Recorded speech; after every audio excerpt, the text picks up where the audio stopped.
Selamat malam teman-teman Big People. Malam ini Big People kali ini akan membahas tentang kampanye sadar wisata bersama Mas Hanif Andi Al-Shori. Mas Hanif, ceritain dulu dong kesibukan sekarang itu apa? Karena menurut saya sejauh ini yang saya kenal Mas Hanif itu selain blogger, kemudian juga aktif nih di kegiatan-kegiatan wisata. Selain itu apa lagi nih Mas yang dikerjakan selama 6 bulan atau 1 tahun terakhir? Oke, terima kasih teman-teman Mbak Riza dan Mbak Seidi. Mohon izin memperkenalkan diri. Saya biasa dipanggil Hanif gitu ya. Kalau profesi saya sebenarnya sebagai konsultan pariwisata. Karena saya juga sama latar belakangnya dengan Mbak Riza dan Mbak Seidi. Saya lulusan pariwisata, jadi saya D3 S1 menempuh program studi pariwisata. Dan karena itu terpanggil ya, dan kemudian berprofesi sebagai konsultan sejak 2014 sampai sekarang. Kemudian di tengah-tengah perjalanan saya menjadi konsultan, karena kita lebih banyak fokusnya ke perencanaan, pengembangan, kayak ada yang kayak ada yang kurang nih dalam program-program kita, yaitu adalah bagaimana memastikan perencanaan-perencanaan kita itu benar-benar dieksekusi oleh masyarakat dengan mengedepankan prinsip-prinsip pariwisata berkelanjutan dan juga community based tourism. Makanya di tahun 2019 saya dan 6 rekan lainnya itu mendirikan namanya Desa Wisata Institute, organisasi sosial yang memang kegiatannya aktivitasnya adalah mendampingi masyarakat khususnya di desa wisata untuk sama-sama mengembangkan desa menjadi desa yang mandiri seperti itu sih. Dan bisa dampak positifnya bisa menyejahterakan masyarakat. Jadi seperti itu Mbak Riza dan Mbak Sedi untuk profesi saat Iya. ini ya. Terus Mas Hanif itu juga blogger ya, saya mention sedikit Mas. Iya. Boleh ceritain juga nih Mas tentang insan wisata, karena itu juga penting. Teman-teman yang prodi-prodi pariwisata menurut saya juga memang harus memiliki blog, juga harus pandai memiliki kemampuan lah untuk menulis di blog pribadi. Jadi motivasi juga nanti Mas untuk mahasiswa-mahasiswa kami. Boleh. Ceritain sedikit boleh Mas. Iya. Atau banyak ya, karena menurut kami dalam hal kepariwisataan itu kemampuan untuk storytelling itu penting banget ya Mas, untuk Betul.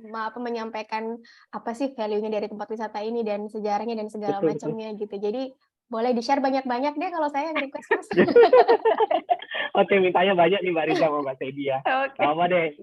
Ya, ini kalau sebagai travel blogger itu sebenarnya hobi sih ya, belum jadi profesi gitu. Kalau dianggap sebagai profesi, alhamdulillah. Tapi kalau saya pribadi menganggapnya sebagai hobi menulis. Jadi sama berangkat dari sejak kuliah ya 2000. Saya mulai aktif kuliah di pariwisata tuh 2010 gitu. Di prodi pariwisata tuh kan sering banget ya bikin studi banding, jalan-jalan gitu ya. Nah, saya itu merasa eman-eman gitu ya. Kalau tugas-tugas kuliah yang sifatnya itu adalah dicetak, kemudian diketik, ditulis tangan, itu kemudian tidak diapa-apakan gitu. Padahal dokumentasi jalan-jalan itu sifatnya bisa di share ke khalayak umum. Nah, dan saya juga agak nggak suka gitu kalau cuma studi lapangan atau kemudian jalan-jalan itu kita nasis lebih banyak dibandingkan dengan mengangkat cerita-cerita terkait tentang daya tarik wisatanya gitu. Jadi kalau kalau dulu di Facebook, di Instagram gitu ya, saya lebih sering mengangkat tentang cerita-cerita yang ada di destinasinya, daya tarik wisatanya. Ketimbang saya harus selfie gitu. Banyak kali gitu kan ya mahasiswa ya, sukanya kan kalau foto Instagram, Facebook itu kan lebih menonjolkan foto dirinya dibanding dengan apa yang mereka temui, apa yang mereka dapat dari lokasi-lokasi wisata yang mereka kunjungi. Nah, dari situlah saya berangkat, kemudian membuat media blog pribadi gitu ya, yang saya ambil judulnya Insan Wisata. Dulu ada beberapa rekan yang aktif menulis, cuma karena kesibukan akhirnya mereteli gitu ya. Akhirnya saya sendiri yang menulis gitu ya. Nah, jadi berangkat dari keluh kesah itu sih. Dan perjalanan waktu memang ada beberapa tema tulisan yang kemudian berubah gitu. Yang tadinya adalah info seputar tempat wisata, kayak cara menuju, kemudian harga tiket, itu menurut saya sudah banyak media yang mengulasnya. Nah, saya lebih in-depth lagi mengangkat tentang keistimewaan lokasi, kearifan lokal, kebudayaan, dan lokal champion yang saya temui di lokasi-lokasi wisata. Karena sangat sedikit ya media-media terutama travel blogger yang mengangkat tentang local champion ini. Nah, tempat wisata itu bisa berhasil karena mereka, karena local champion ini. Nah, saya juga sering mengajak kepada teman-teman di tempat wisata, ayo sesekali kita mengabadikan siapa sih tokoh-tokoh yang berperan penting dalam mengembangkan wisata di lokasi teman-teman. Gitu. Jangan hanya menunjukkan bahwa teman-teman punya keindahan alam, teman-teman punya keunikan budaya, teman-teman punya kuliner yang enak, yang lezat, tapi juga tokoh-tokoh penting ini, local champion ini yang teman-teman juga perlu publikasikan. Harapannya dengan adanya berita-berita yang positif ini, semakin banyak orang-orang yang tergerak gitu ya, membangun tempat wisata, membangun daerahnya yang tentu akan bermanfaat dan memberikan dampak positif bagi masyarakat luas. Kayak gitu sih, Mbak Sedi dan Mbak Riza. Oke, Mas. Berarti dari awalnya kesenangan Mas Hanif untuk menuliskan cerita dari yang tadinya kayak aksesnya gimana dan segala macam itu, terus kemudian bergeser jadi apa itu yang menonjol dari tempat itu sampai ke local champion. Nah, menurut Mas Hanif, apakah ini yang menjadi latar belakang rekan-rekan dari Kemenpar terus kemudian mengajak Mas Hanif untuk berkolaborasi, terus kemudian terciptanya program apa tuh namanya kampanye sadar wisata. Kira-kira apakah latar belakangnya dari ini atau gimana nih Mas Hanif? Saya kira itu juga menjadi pertimbangan ya, karena sebelum selama proses itu kan kita juga ada proses administrasi yang harus dilengkapi seperti data diri, biodata, kemudian kompetensi, kemudian latar belakang pendidikan dan riwayat pekerjaan. Itu mungkin bisa menjadi pertimbangan. Cuma kalau kenapa saya bisa tergabung di Kementerian Pariwisata, ini lagi-lagi karena nama besar organisasi ya. Jadi kalau saya bilang ya alhamdulillah kami di Desa Wisata Institute yang kami dirikan tahun 2019 ini dipercaya karena peran-peran sosok penting selain saya sih. Di sana ada Pak almarhum Dotoyo Gantoro ya, beliau adalah founder ya dari Desa Wisata Institute sendiri, dan beliau juga pengelola dan aktivis di Desa Wisata.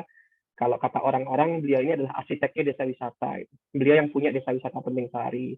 Nah, kemudian ada Pak Tri Harjono, yang beliau itu sudah punya pengalaman panjang di bidang pemerintah desa. Beliau ini pernah menjabat 18 tahun sebagai kepala desa. Jadi pengalamannya panjang sekali, dan tentu pengalaman-pengalaman ini yang kita butuhkan untuk merencanakan, untuk kita sharing gitu ya, ketika desa itu merencanakan pengembangan desa wisata. Kemudian ada Mas Rohmadu Inuhayi atau Mas Madun, ini yang punya Desa Wisata Banjaroya, ya. Kemudian ada Mas Andi, ini yang punya Desa Wisata Detak, dan ada Mas Yitno, ini akademisi juga, ya. Akademisi sekaligus beliau ini adalah praktisi di travel ya. Jadi beliau juga punya travel. Kemudian ada Pak Desta, ya mungkin Riza juga kenal ya, Pak Desta Piti Raharjana, beliau ini peneliti dan juga akademisi. Nah, saya ini melengkapi.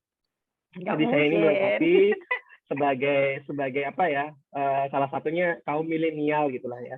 Kalau yang saya sebutkan tadi kan usianya sudah di atas 30-40 gitu ya, tapi harus ada peran milenial nih. Nah, saya kemudian dilibatkan karena kompetensi saya, dan saya bisa dianggap sebagai perwakilan dari media. Jadi kan kalau di pariwisata itu kita mengenal dengan kolaborasi pentahelix gitu ya.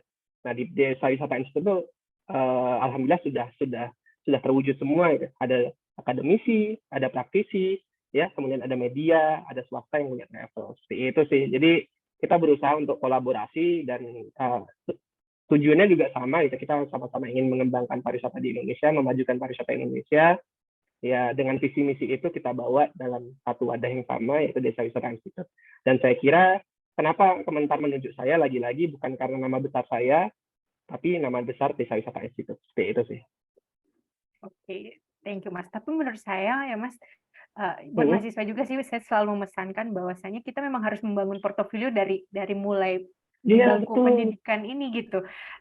Kayak Mas Hanif ya, dulu waktu sekolah ya sudah mulai dengan insan wisatanya. Jadi sudah mulai dicicil nih untuk nanti di industri bekerja itu sudah ada yang kita pegang, sudah tahu si A ini akan jadi apa gitu. Apalagi sekarang persaingan itu sangat ketat ya Mas ya. Iya. Saya itu merintis insan wisata sejak mahasiswa, dan saya sering meninggalkan kuliah loh waktu itu. Karena dulu zamannya Pak Arif Yahya itu kan kita lebih fokus kepada program promosi ya waktu itu ya. Nah, saya itu terlibat di dalamnya. Gitu. Jadi saya diundang, diikut sertakan dalam mempromosikan pariwisata di tanah air. Saya berkesempatan untuk keliling dari Sumatera sampai NTT waktu itu. Itu kan apa namanya ya, bagi saya itu salah satu penghargaan yang bisa saya dapat waktu kuliah gitu ya, dengan media yang kalau diukur dibandingkan dengan media-media besar, apa sih insan wisata gitu. Tapi kan saya nggak menyangka gitu, dan perjalanan itulah yang membawa saya sampai sekarang gitu. Dan artinya ada proses belajar di sana, dan merintis itu memang harus dimulai sejak dini. Betul. Ya, jadi jangan menunggu ketika sudah dapat gelar dulu baru merintis gitu ya. Kalau bisa dari sekarang. Cicil dari sekarang. Iya, gitu. jadi biar portonya bagus ya Mas ya. Oke Mas, kita mau bicara banyak tentang kampanye sadar wisata nih Mas. Jadi itu program apa sih Mas dari kementerian, terus bertujuannya untuk apa?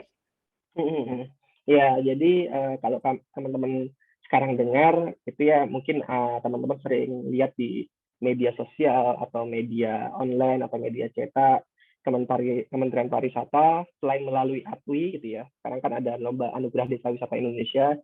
Kemudian, nah kali ini tuh agak menarik teman-teman sekalian. Jadi di eranya Pak Sandi ini lebih banyak kita ke peningkatan kapasitas SDM ya, karena target beliau kan ingin meningkatkan lapangan kerja, gitu ya, meningkatkan kapasitas SDM melalui keterampilannya. Nah ini salah satu bentuknya, dan desa wisata dianggap sebagai salah satu potensi yang bisa menciptakan lapangan kerja lebih banyak gitu, karena ada unsur pemberdayaan, partisipasi masyarakat, dan di sana ada industri kreatif gitu ya, ada industri kreatif yang kemudian itu bisa menjadi lahan pekerjaan bagi masyarakat. Nah, kampanye sadar wisata ini merupakan program dari Deputi Bidang SDM gitu ya. Jadi sebelumnya Deputi Bidang SDM ini membuat program namanya pendampingan desa wisata. Saat itu kami terlibat juga di tahun lalu gitu ya. Kita kebagian 7 lokasi waktu itu. Yang paling jauh kita kebagian di Sumba Timur dan Sumba Barat gitu. Kita melakukan pendampingan selama 15 hari. Jadi live in di sana ya. Temanya berbeda-beda tergantung kebutuhan dan kondisi desanya. Ada desa yang kebutuhannya itu paket wisata, maka kita pendampingannya lebih ke paket wisata. Ada desa yang itu lemah di bidang manajemen SDM, tata kelola, maka kita mendampingannya selama 15 hari itu, kita tata kelola manajemen SDM. Nah, program ini sebenarnya program yang berkelanjutan. Nah, cuma kali ini itu difokuskan pada 6 destinasi pariwisata prioritas gitu ya. Yang pertama dari ujung itu ada Danau Toba, kemudian bergeser lagi itu ada Prambanan, Borobudur, dan Yogyakarta. Kemudian bergeser lagi ada Bromo Tengger Semeru, kemudian bergeser lagi ada Mandalika, kemudian ada Wakatobi, dan yang keenam itu ada, mana yang belum tersebut ini? Bromo Tengger Semeru sudah ada 6 ini. Satu lagi. Likupang. Kenapa? Likupang atau Mandalika, Mas? Mandalika sudah tadi disebut. Labuan Bentar, Bajo. ulang lagi.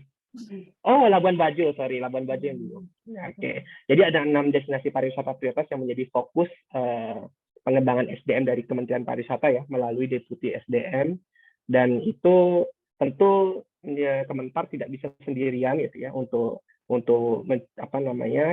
mengejar output yang sudah ditargetkan pemerintah RI. Maka dari itu melibatkan praktisi-praktisi, akademisi, swasta ya, ada sekitar, kalau saya hitung ada sekitar 80 lah yang terlibat ya, yang terlibat dalam kegiatan ini, terlibat dari unsur praktisi, salah satunya praktisi mungkin Mas Galuh ya, dari Desa Wisata Pinalah. Kemudian saya juga dari unsur praktisi, dari akademisi juga ada beberapa teman-teman, ada yang dari Trisakti, ada yang dari STP itu juga terlibat, kemudian dari swasta yang itu punya program terkait UMKM itu juga terlibat semua, dan kita disebar untuk melakukan peningkatan SDM. Nah, rangkaian peningkatan SDM-nya ada 3. Yang pertama adalah tahap sosialisasi. Itu kita kemarin menyampaikan materi terkait tentang apa itu Sabta Pesona, bagaimana itu protokol CHSI di destinasi, kemudian bagaimana sih cara manajemen konflik ya di desa wisata. Itu adalah bagian-bagian dari modul di sosialisasi. Kemudian saat ini kita masuk di tahap pelatihan.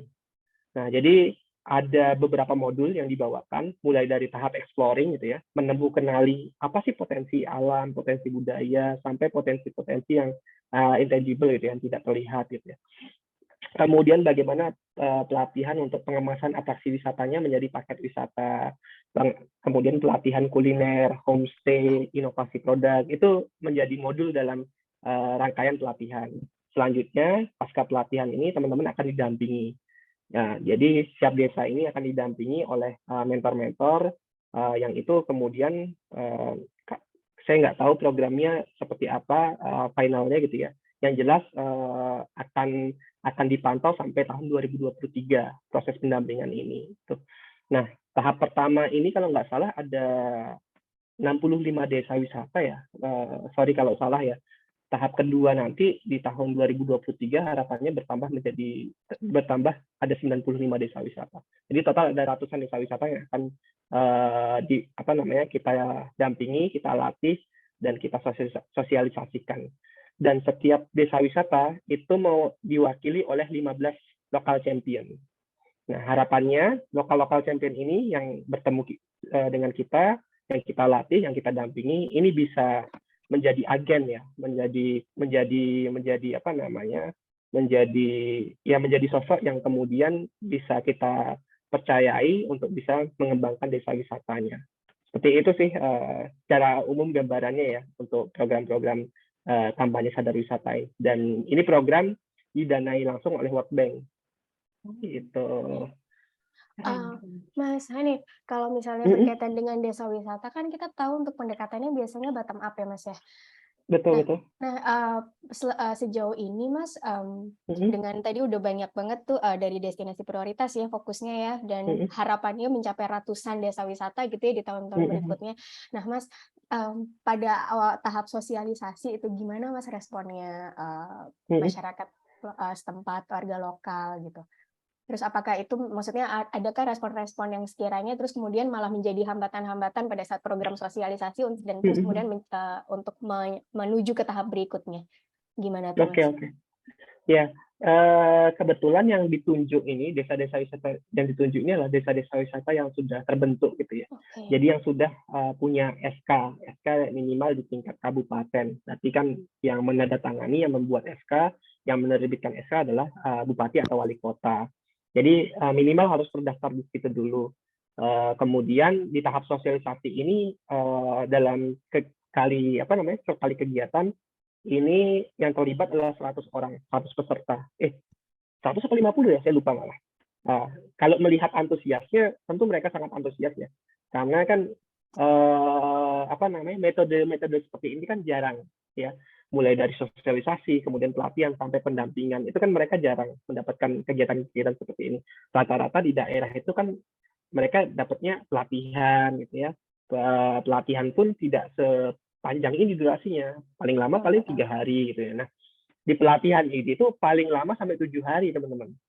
Ada kelas yang itu sampai malam. Itu saya pernah ngisi waktu itu dari jam 8 sampai jam 9 malam. Ya. Jadi pelatihan ini tuh panjang ya. Bahkan mereka harus meninggalkan keluarganya, meninggalkan pekerjaannya terlebih dahulu gitu. Nah, yang saya lihat di sini mereka sangat antusias karena itu tadi, karena mungkin bagi mereka pribadi kegiatan seperti ini baru pertama kali gitu ya. Itu yang tadi saya bilang, karena rata-rata kegiatan kan hanya pelatihan ya paling maksimal 3 hari gitu ya. Nah, kalau kali ini modulnya itu banyak ya, durasinya itu panjang, bahkan sampai didampingi hingga tahun depan gitu. Artinya kalau kita lihat pemerintah ini serius nih untuk menargetkan 244 desa wisata menjadi desa wisata mandiri gitu ya. Nah, harapannya memang dari kegiatan ini ya lokal champion itulah yang kita kontrol terus ya, kita pantau terus bagaimana perkembangannya. Dan menarik lagi teman-teman sekalian, setelah pasca pelatihan, setelah pasca pendampingan, bukan kemudian Kementerian Pariwisata itu lepas tangan, gitu ya. Nah, bahkan sampai dilombakan gitu ya, mana sih desa wisata yang berhasil menerapkan atau mengeksekusi bisnis plan mereka. Gitu. Kan mereka di akhir pelatihan itu kan bikin proposal. Nah, proposal kerja lah, jangka pendek, jangka menengah, itu mereka mau ngapain. Nah, kita pantau nih dalam 1 tahun gitu. mana nih desa wisata yang benar-benar berhasil, dan itu tentu akan mendapatkan apresiasi yang lebih dari Kementerian Pariwisata. Seperti itu sih. Jadi kegiatan kali ini tuh dan saya cukup apresiasi banget sama Kementerian Pariwisata karena di tahap sosialisasi itu kita sampai langsung terjun ke desa-desanya. Saya waktu itu dapat yang paling jauh waktu itu Wakatobi, harus menyeberang 4 jam gitu ya via laut gitu ya. Dan itu semangat masyarakat itu luar biasa di sana. Jadi mulai dari anak muda sampai yang sudah umur 80 tahun, mungkin di story Instagram saya ada itu ya, itu mereka aktif banget, gitu. Aktif dan mereka antusias untuk mengembangkan desanya menjadi desa wisata. Sangat menarik ya Mas, karena benar ya kata Mas Hanif tadi, bahwasanya kan tujuannya desa wisata mandiri ya nantinya untuk tahun depan. Berarti kan memang harus benar-benar dibekali untuk pengelolanya itu sendiri. Dan boleh nggak Mas sharing sedikit tentang modulnya? Jadi apa saja nih? Karena kan kampanye sadar wisata, kemudian kan goalnya di desa wisata menjadi desa wisata mandiri nantinya. Boleh nggak Mas sedikit, misalnya boleh di spill out modulnya itu kurang lebih akan seperti ini nih gitu. Jadi buat teman-teman nih, misalnya kalau boleh ya Mas, berharapnya sih boleh juga. Nggak apa-apa. Harus boleh judulnya. Kemaksaan ini judulnya nggak apa-apa. Kebaikan itu harus disampaikan gitu ya. Jadi ini bagian dari kebaikan gitu, dan ini bagian dari ilmu gitu. Jadi nggak apa-apa kita sampaikan. Jadi pada intinya modul itu cukup banyak teman-teman. Jadi mulai dari tahap ada 3 modul besar ya. Yang pertama adalah pariwisata berkelanjutan gitu ya. Yang kedua adalah inovasi produk. Yang ketiga adalah kewirausahaan. Sorry ya kalau salah ya, kalau teman-teman mendengar ya.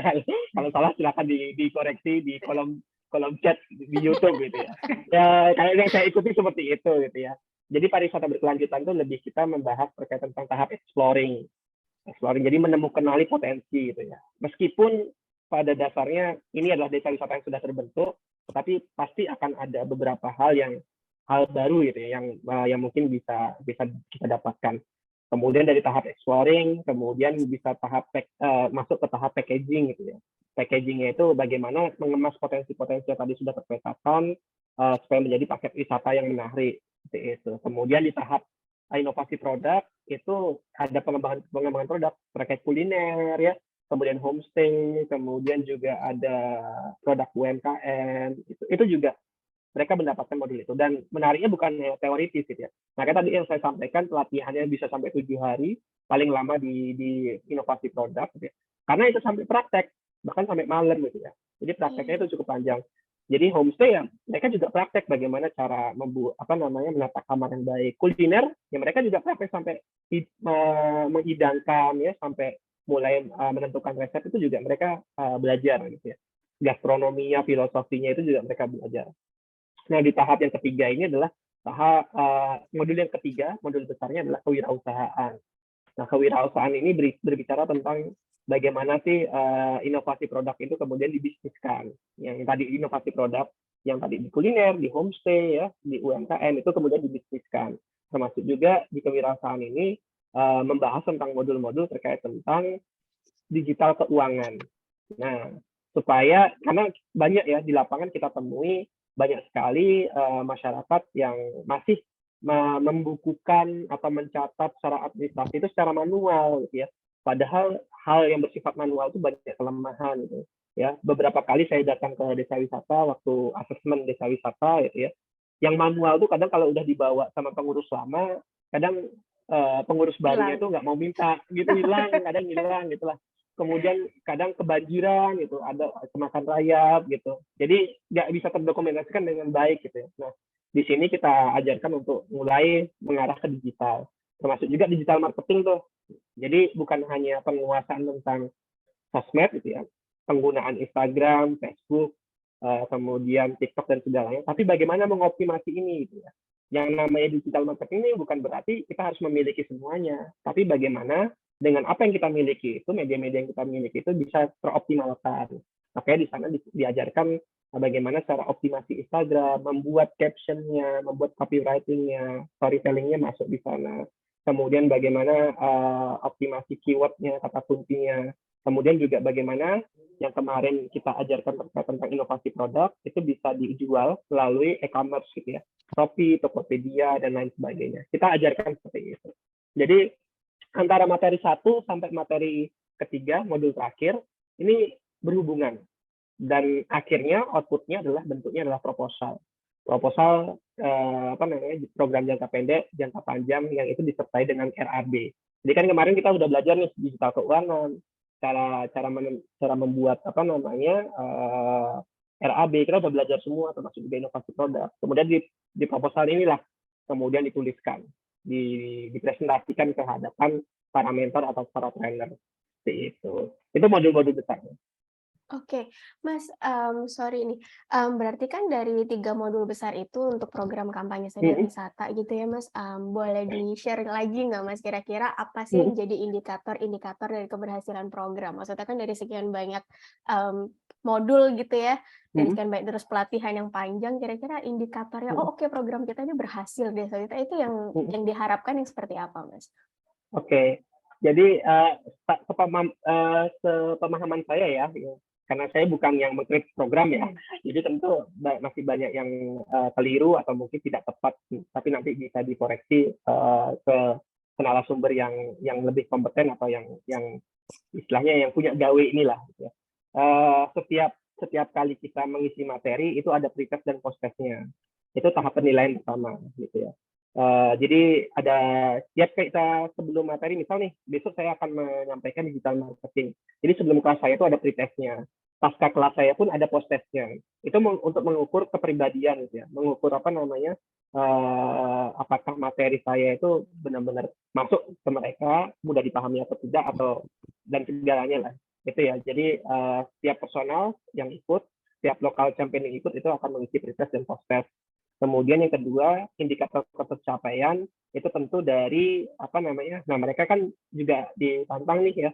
Setelah proposal itu terbuat, kemudian mereka ditantang untuk diberikan waktu untuk mengeksekusi program yang sudah tertuang di proposal. Nah, menarik lagi teman-teman sekalian, setiap desa wisata itu mendapat stimulus dana.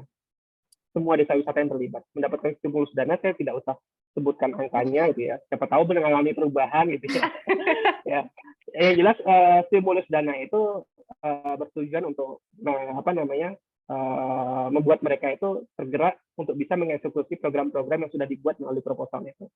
Nah, dari eksekusi program itu kemudian ada tahap pendampingan. Ya, pendampingan ini tentu akan dilakukan secara visitasi langsung maupun secara online lewat Zoom maupun WA. Nah, dari pendampingan itulah saya nggak tahu persisnya seperti apa karena kita belum masuk ke pendampingan. Kali ini kita baru menyelesaikan mengenai pelatihan gitu ya. Dari tahap pendampingan itulah yang mungkin akan muncul indikator-indikator baru tuh untuk menentukan siapakah yang menang, siapakah yang berhasil menerapkan programnya. Karena kita belum masuk situ. Program ini direncanakan sampai 2023. Ini kita masih masuk pelatihan, belum selesai nih. Yang baru selesai itu baru jauh ini ya, baru Lombok sudah selesai sama Labuan Bajo. Besok yang ketiga di minggu besok ini alhamdulillah saya terlibat juga. Ini besok kita menyelesaikan yang wilayah Yogyakarta, Prambanan dan Borobudur. Untuk program pelatihan ya Mas ya? Iya, program pelatihan. Kita belum masuk ke pendampingan ini. Oke Mas, mau tanya nih Mas, yang paling berkesan Mas selama kelapangan ini di program pendampingan ini, mana desa yang paling berkesan menurut Mas Hanif? Dan berkesannya boleh yang menurut yang mana saja tapi berkesan banget nih menurut Mas Hanif, dan itu kenapa berkesan? Oke. Jadi kalau ditanya berkesan atau enggak, semua berkesan ya teman-teman sekalian ya, karena saya prinsipnya adalah kemanapun saya diajak itu saya niatkan untuk belajar, dan benar teman-teman sekalian. Jadi masing-masing desa itu memiliki karakter yang berbeda-beda gitu ya. Kayak pengetahuan tentang istilah homestay, terus kemudian dan jujur waktu saya ke Lombok itu peserta itu lebih jago bahasa Inggrisnya dibanding saya gitu. Jadi saya banyak belajar dari mereka. Serius, karena mereka kan sering menerima tamu mancanegara ya dari Eropa gitu. Itu mereka bikin caption di Instagram itu pakai bahasa Inggris. Keren, makanya saya luar biasa, saya disuruh ngoreksi kan waktu itu. saya bingung juga ngoreksi gimana nih, kalau saya salah gimana, apalagi bahasa Inggris kan. Tapi dari situ saya melihat bahwa saya pun juga belajar dari mereka gitu. Dan kadang saya sebagai narasumber itu kadang merasa jauh dari mereka gitu ya, karena mereka lebih banyak ke lapangan, lebih langsung actionnya gitu ya. Nah, kalau ditanya semua apa namanya yang paling berkesan, semua berkesan. Dan ada juga beberapa desa wisata itu yang kemudian dia bikin grup sendiri sama narasumbernya gitu ya. Narasumber yang dimaksud adalah saya gitu ya, untuk tanya jawab gitu, untuk melanjutkan materi-materi yang kemarin sudah dibahas gitu ya. Sampai video call sampai malam, sampai telepon-teleponan. Itu ada beberapa desa wisata yang nggak usah saya sebut, nanti biar dicari sendiri lah sama teman-teman di sini. Itu beneran sampai video call ya, sampai telepon-teleponan. Jadi telepon-teleponan lewat grup gitu ya. Saya baru tahu WA itu bisa nelpon dengan banyak orang gitu. Ya baru itu gitu ya. Jadi ada 13 orang teleponan lewat WA, dan itu wah, seru banget lah. Kita membahas terkait tentang dinamika desa wisata. Kemudian setelah ini kita mau ngapain nih gitu, Mas, tolong koreksi dong kalau kita salah gitu. Jadi ada proses pembelajaran yang tidak terputus gitu ya. Artinya mereka tidak hanya butuh materi ini di dalam kelas, tapi juga mereka butuh masukan-masukan yang sifatnya itu yang non formal gitu, seperti by WA, kemudian ya tatap muka secara langsung sambil main gitu kan ya. Itu kan sesuatu yang seru lah. Dan kalau ditanya berkesan, lagi-lagi jawaban saya semua berkesan, karena semua memberikan pengalaman baru bagi saya, hal baru bagi saya, dan ilmu baru bagi saya. Gitu. Oke, baik. Saya dari cerita Mas Hanif tadi itu sangat positif sekali bahwasanya program ini itu bisa sukses ya Mas, karena ada inovasi produk, kemudian ada exploring dulu di awal, kemudian ada inovasi produk, dan terakhir goalnya adalah bagaimana mereka bisa mandiri gitu. Ada proposal juga, dan nanti kalau bikin proposal berarti mereka bisa dapat anggaran dari proposal tersebut ya Mas ya. Saya belum bisa menjawab secara pasti ya. Jangan sampai jawaban saya ini justru malah jadi bumerang. Yang jelas apa yang diprogramkan Kemenpar tentu itu sifatnya positif gitu ya. Dan sejauh yang saya tahu teman-teman pastilah kalau apa namanya yang saya tahu semua desa akan dapat stimulus dana. Tapi kalau jumlahnya saya tidak bisa menyebutkan, dan apakah yang menang itu dapat hadiah juga, yang jelas ya pastinya harusnya dapat gitu. Ya, mudah-mudahan apa yang sesuai dengan diharapkan oleh teman-teman desa wisata lah. Oke, baik. Ini luar biasa ya dari insan wisata ya Mas ya. Dari insan wisata dampaknya. Kalau saya di Kemenpar ini organisasi Desa Wisata Institut. Oke. Jadi berarti ini ya membawanya Desa Wisata Institut ya Mas Hanif ya. Ya. Oke. Berarti harapannya Mas Hanif nih, ini menuju ke closing statement sebenarnya. Jadi harapannya Mas Hanif dari program Kemenpar ini begitu nanti di tahun 2023 harapannya ya, selesainya ya. Setelah seluruh program ini berakhir, kira-kira harapannya Mas Hanif untuk kedepannya untuk desa-desa wisata yang ada di Indonesia, selain mungkin dari yang mungkin cikal bakalnya itu adalah yang di 6 destinasi prioritas ini, cuman kan ada banyak sekali desa wisata di luar dari 6 destinasi prioritas. Nah, harapannya Mas Hanif gimana nih Mas? Iya, harapan saya ini bisa jadi duplikasi program sih ya di daerah ya. Jadi sekali lagi memang anggaran pemerintah itu kan terbatas. Ini aja kita didanai oleh World Bank gitu ya, dapat pinjaman dana gitu ya, bukan dana langsung dari Kemenpar gitu, tapi dapat pinjaman dana dari World Bank ya, tahu saya itu.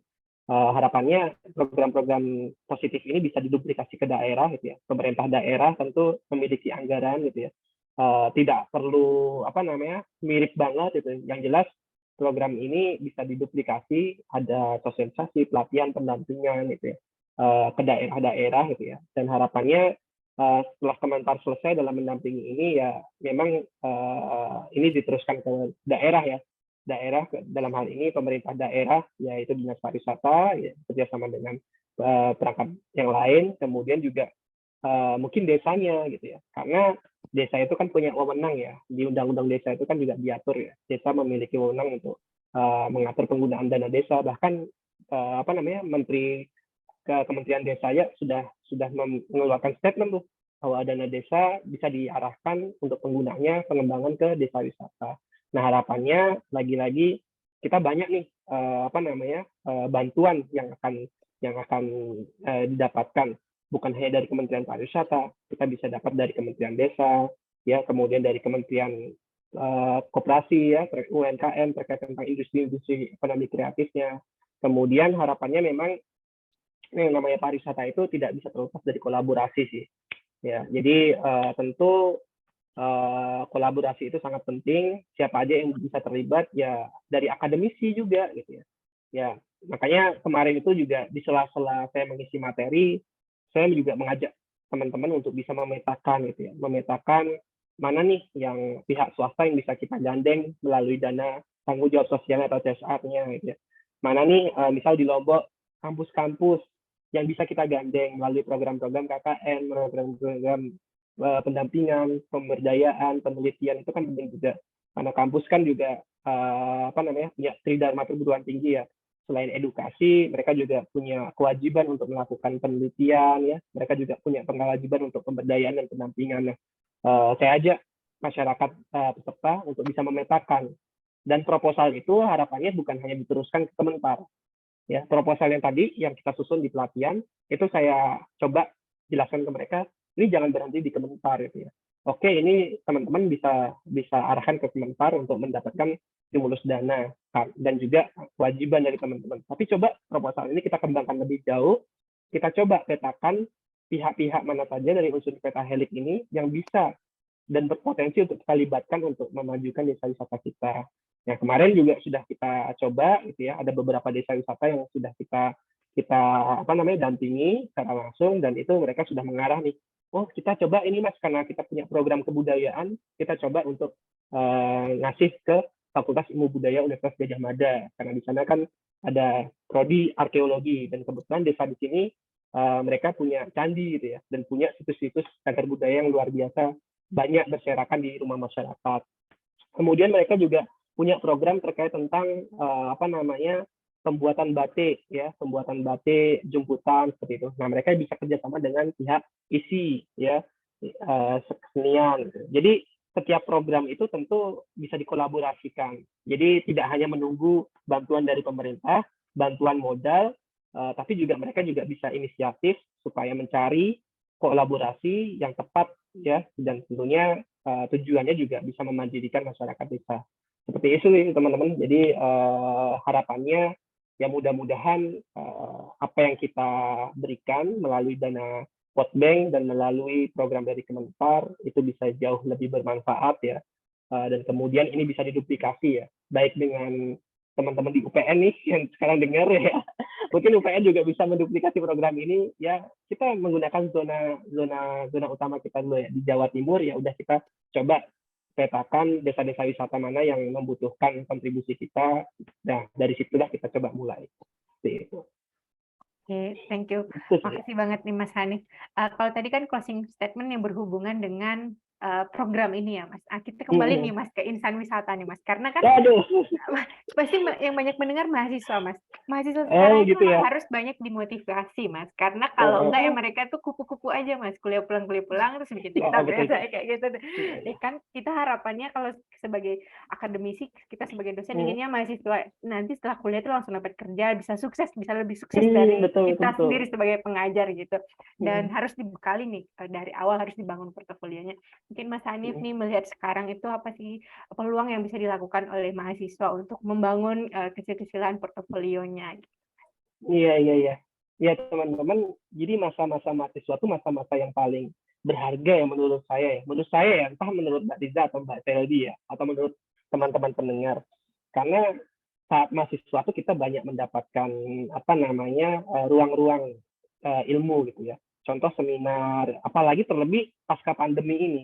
Dulu untuk mengakses seminar, mengakses konferensi, gitu ya, mengakses workshop gitu, itu tuh kita harus datang ke kampus ya, kemudian bayar. Sekarang ada yang lewat Zoom, ada yang lewat webinar, pokoknya podcast bahkan. Jadi ada sentuhan, ada inovasi teknologi gitu ya yang dibawa dalam pengembangan ilmu kepariwisataan ini. Begitu pula di pariwisata teman-teman sekalian. Jadi keilmuan pariwisata itu dia terus berkembang gitu ya, berkembang.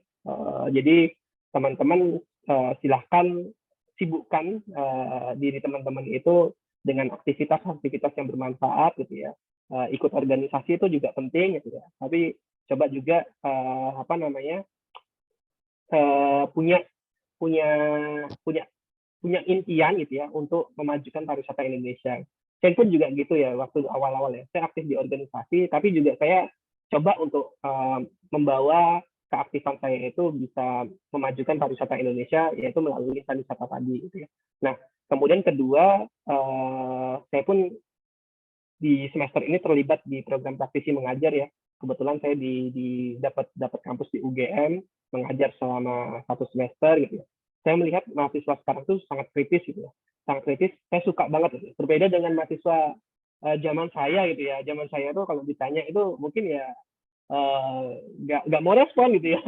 Nggak mau respon. Itu kalau sekarang tuh mahasiswa itu kritis gitu ya. Bahkan aktif bertanya gitu. Jadi ketika pengajar bertanya itu mereka juga jawabannya itu jawaban yang mungkin tidak pernah kita dapatkan di buku-buku gitu ya. Jadi mereka tuh banyaklah sumber, karena itu tadi yang saya sampaikan, sumber pengetahuan mereka, sumber bacaan mereka itu bukan hanya seperti sumber bacaan yang saya dapat gitu ya. Kalau saya dulu kan biasanya lewat buku gitu ya, lewat PPT yang diberikan dosen. Nah, eranya saat ini informasi itu tersebar luas gitu dan bisa diakses dimanapun gitu ya, lewat internet, kemudian lewat webinar. Jadi kadang saya waktu mengajar itu kadang di luar ekspektasi gitu lah. Jadi ketika mahasiswa saya tanya apa, itu jawabannya tuh mau banget gitu. Bahkan saya baru dapat hal itu gitu ya, baru dapat informasi kayak namanya di bidang ilmu pariwisata itu kan pasti ada istilah-istilah baru ya gitu ya. Storynomic itu kan istilah baru juga, gastronomi dan segalanya pasti ada istilah. Kayak kemarin ada salah satu mahasiswa yang bertanya tentang regenerative tourism gitu ya. Nah, kita baru sampai rethinking gitu ya. Kemudian mereka sudah masuk ke regenerative tourism gitu. Jadi ini adalah isu baru yang mereka tawarkan dan saya sebagai pengajar harusnya lebih tahu dibandingkan mereka. Ini kebalikan gitu ya. Nah, artinya sekarang ini teman-teman sekalian, saya ulangi sekali lagi, di era-era mahasiswa ini, zaman-zaman mahasiswa ini, di masa-masa mahasiswa ini adalah masa-masa yang tepat untuk mengembangkan diri gitu ya. Jangan sampai teman-teman rasa menyesal gitu ya, karena tidak pernah melakukan pengembangan diri saat mahasiswa. Karena setelah mahasiswa teman-teman akan disibukkan yang namanya dengan mencari kerja. Ya, kemudian yang kedua, kalau kita bicara tentang pariwisata itu sangat luas. Tidak hanya bergerak di bidang industri perhotelan, rata-rata kan gitu ya, inginnya ke hotel, rata-rata pengennya jadi PNS gitu ya, jadi ASN. Nah, teman-teman kalau bisa ya menciptakan lapangan kerja baru nih. Teman-teman bisa balik ke daerah ya. Setiap daerah itu saya yakin pasti punya potensi dan potensi itu pasti layak untuk dikembangkan ya. Nah, teman-teman cobalah untuk bisa kembali ke daerah ya. Kemudian ya berwirausaha itu juga salah satu menjadi opsinya gitu ya. Seperti saya gitu ya, menjadi konsultan gitu ya. Kalau ditanya, banyak banget teman-teman saya itu yang mengira saya itu udah S2 gitu ya. Padahal saya baru S1 gitu. Karena itu tadi, karena saya berprofesi sebagai konsultan. Karena kan jarang kan konsultan yang S1, rata-rata tenaga ahli itu ya S2 minimal profesor, doktor gitu lah. Tapi saya alhamdulillah dengan keilmuan saya dan gelar sarjana saya di pariwisata, alhamdulillah bisa bermanfaat dan tentu bisa berkontribusi untuk Indonesia. Pada intinya itu teman-teman, jadi mulai dari sekarang, teman-teman yang mendengarkan ini, mulailah ya rajin-rajin ya, selain membaca, rajin-rajinlah untuk berkegiatan. Apapun kegiatannya, tentu kegiatan yang positif akan memberikan manfaat bagi teman-teman semua. Itu Mbak Riza dan Mbak Teddy. Thank you banget Mas Hanif. Ini semoga nanti siapapun yang mendengar ini bisa tergerak ya, terkhususnya untuk teman-teman mahasiswa gitu ya. Jadi memang sudah saatnya membentuk portofolio untuk membangun personal branding untuk kedepannya juga. Mas Hanif, ya, personal branding tuh. Ya, Mas Hanif, thank you banget. Jadi khususnya lagi untuk teman-teman mahasiswa, nanti kan harapannya nih mahasiswa-mahasiswa pariwisata khususnya setelah nanti selesai kuliahnya ini kan, apalagi untuk pengembangan pariwisata kan Pentahelix penting banget ya Mas. Jadi kami harapan kita tuh mereka akan menjadi sektor kunci juga di pentahelix pariwisata gitu, dengan harapan Betul. jadi yang pertama kali harus dimunculkan adalah kecintaannya dulu terhadap pariwisata Indonesia gitu kali ya Mas ya. Betul. Sehingga mereka terus Kalau akhirnya bisa nggak cinta susah sih. Iya. Kadang bisa keluar. Kadang kalau sudah lulus itu kadang larinya ke luar jalur ya. Iya. Ke bank gitu ya. Betul. Itu yang sangat disayangkan sih. Betul. Jadi memang harapannya yang pertama adalah dimunculkan dulu kecintaannya terhadap pariwisata Indonesia, terus kemudian dibangun portofolionya sehingga pada saat nanti mereka sudah terjun ke dunia kerja bisa membawa dampak yang luar biasa terhadap kemajuan pariwisata Indonesia gitu kali ya Mas Hanif ya. Betul, siap. Seperti itu Mbak Teddy, Mbak Riza. Iya Mas Hanif. Dan benar lagi nih Mas, kadang banyak mahasiswa itu yang bingung nanti pariwisata itu terbuka nggak sih lapangan pekerjaannya, karena mindset mahasiswa itu pariwisata tuh hotel gitu loh Mas. Padahal banyak banget unsur-unsur yang kita bisa pegang di situ gitu. Jadi teman-teman mahasiswa itu tuh sering dirasakan saat semester 2 sama menjelang kelulusan. Betul. Saya pun demikian. kayak kami itu selalu berulang kali, Mas coba dicek lagi. Itu di Undang-Undang Nomor 10 tahun 2009 tentang kepariwisataan. Itu yang namanya industri kepariwisataan itu nggak cuma satu, ada banyak sekali di situ. Belum lagi dari sektor industri kreatif ya, subsektor industri kreatif ada 16 kayaknya kalau saya nggak salah. Jadi kan maksudnya banyak sekali yang bisa 17, oke sorry. 17. Jadi ada banyak sekali yang sebenarnya bisa dieksplorasi sama teman-teman mahasiswa gitu kan ya Mas. Jadi nggak perlu khawatir salah jurusan, kalian nggak salah, kalian udah di industri yang tepat. Apalagi jujur Riza sama Teddy, saya pernah merasakan. Jadi semester 3 itu saya pernah mendaftar kuliah lagi dengan jurusan lain gitu ya. Karena nggak yakin dengan pariwisata. Jadi kan di perkuliahan semester 1, semester 2 kan keilmuan kita kan diajarkan ke hospitality ya. Jadi kayak kayak tentang betul, seperti terus penyajian tata hidangan gitu ya. Betul. Terus etika. Jadi kayak ini arahnya ke hotel apa ya gitu. Kemudian barulah terbuka ketika teman-teman itu aktif di dunia luar gitu ya, kontribusi di dunia luar, ikut kegiatan-kegiatan yang berkaitan dengan pariwisata, bertemu dengan praktisi-praktisi, itu akan membuka pikiran kita terkait tentang potensi pariwisata tanah air, kayak gitu sih. Apalagi mereka nanti akan terjun ke salah satu industri yang paling multisektoral ya Mas. Iya. Aduh, itu sampai sekarang saya juga sering sih, walaupun terlibat sebagai praktisi mengajar, tapi saya juga sering motivasi teman-teman untuk itu sih. Jadi industri pariwisata tuh luas, nggak hanya jadi ASN gitu. Dulu cita-cita saya waktu semester 1 ketika ditanya dosen mau jadi apa, saya kerja di Kementerian Pariwisata. Kerja di dinas gitu ya? Iya, tapi kali ini bukan kerja di Kementerian Pariwisata, tapi menjadi tenaga ahli di Kementerian Pariwisata. Yang jelas bisa bekerja dengan sebuah sektoral yang sangat besar ya Mas, industri pariwisata. Nggak semua orang yang bisa bekerja dengan Kementerian Pariwisata Mas. Jadi teman-teman pendengar nanti mahasiswa, kalian tidak salah jurusan. Jadi pedelah dengan prodi ini gitu, pedelah dengan jurusan kalian.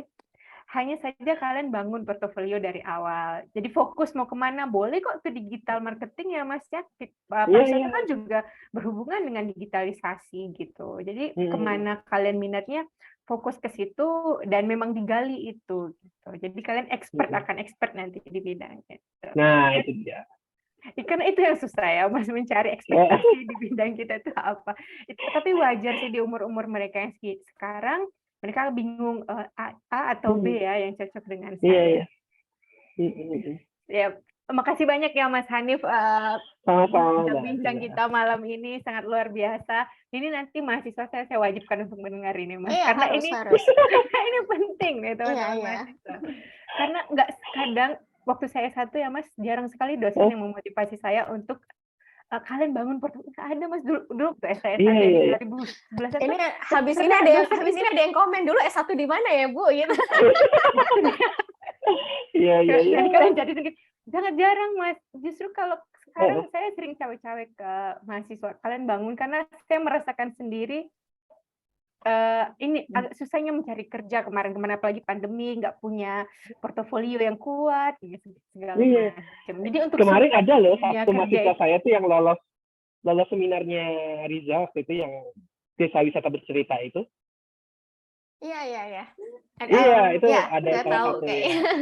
Ya, itu kita juga apa ya, kita juga sampaikan di forum ya, di kelas, maksudnya ya teman-teman mulai dari sekarang nih kesempatannya. Dulu kita mana ada momen-momen seperti ini kan ya.